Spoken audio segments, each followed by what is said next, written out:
నామానికి మహిమ కలుగును గాక. మన ప్రభువును రక్షకుడైన యేసుక్రీస్తు నామములో మరొకసారి మీ అందరికీ నా వందనాలు. దేవుడు గతించిన రాత్రికాల సమయం నుంచి ఉదయకాలం వరకు తన యొక్క కృపలో జ్ఞాపకం చేసుకుని మరొక నూతన దినం చూడగల కృపలు ఇచ్చినందుకు ఆయనకి స్తోత్రాలు చెల్లించుకున్నాను. ఈ మే నెల 11వ తారీఖున దేవుడు మన ఎంతగానో జ్ఞాపకం చేసుకున్నారు. అందుని బట్టి ఆయనకి ఎంతగానో కృతజ్ఞతాస్తుతులు చెల్లిస్తున్నాను. ప్రార్థన.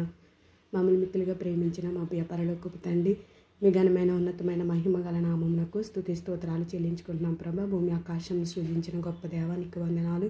ఆకాశంని సింహాసనము, భూమిని పాదపీఠమైందని పాదాల చెంత చేరి అయ్యా నిన్ను బ్రతిమాలుకునిచున్నాము. ఈ ఉదయకాల సమయంలో తండ్రి, ఎవరైతే తండ్రిని సన్నిధానంలో అయ్యో తండ్రి అయ్యా వేడుకుంటున్నారో తండ్రి అయ్యా నీ సన్నిధానంలో విజ్ఞాపన చేస్తున్న ప్రతి ఒక్క విజ్ఞాపన ఆలకించమని అయ్యో తండ్రి ప్రతి ఒక్క బిడ్డ మీ ఆలకించే దేవుడు వైనావు తండ్రి. నీకు వందనాలు తండ్రి. ఈ ఉదయకాల సమయంలో మీ యొక్క కృపా వాగ్దానం ద్వారా మాతో మాట్లాడమని యేసు పరిశుద్ధ నామంలో అడిగి వేడుకుంటున్నాం తండ్రి. ఆమేన్. ఈ దినమందు దేవుడు మనకిచ్చిన వాగ్దానం ఏంటంటే, మీరు మనుషుల అపరాధము క్షమింపక పోయిన ఎడల మీ తండ్రియు మీ అపరాధములను క్షమింపడు. మత్తయి సువార్త 6:15. ఇక్కడ దేవుని యొక్క లేఖనం సెలవిస్తున్నారు. మీరు మనుషుల అపరాధములను క్షమించకుండా ఉండిన ఎడల మీ అపరాధములు కూడా మీ తండ్రి అయిన దేవుడు మిమ్మల్ని క్షమించరు అనేసి దేవుని యొక్క లేఖనం ఉదయకాల సమయంలో మనందరితో మాట్లాడుతున్నారు. మనమైతే క్షమించే మనసు అయితే మనం కలిగి ఉండం.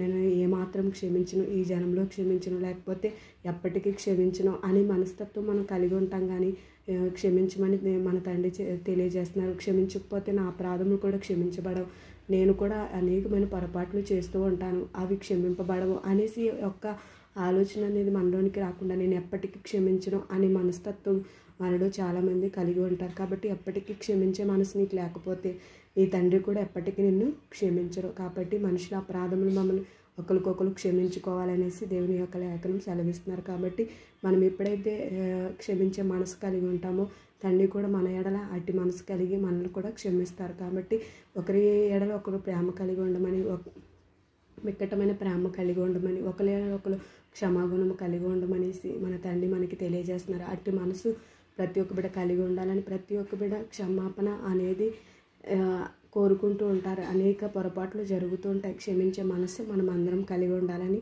కోరుకుంటూ పరిశుద్ధ వాక్యాన్ని దేవుడు దీవించి ఆస్వాదించి మళ్ళీ అందరినీ బలపరచును గాక. ఆమేన్.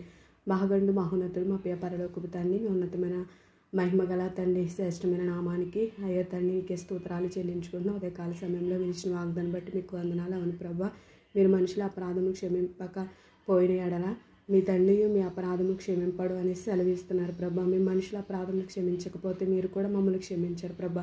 క్షమాగుణం మేము కలిగి ఉండడానికి, క్షమించే మనసు మేము కలిగి ఉండడానికి సహాయం చేయమని, సమస్త మహిమ ఘనత ప్రభావాలు మీరు మాత్రం ఆరోపించుకోమని యేసు పరిశుద్ధ నామంలో అడిగి పొందికిరి నామ తండ్రి. ఆమేన్. Praise lord.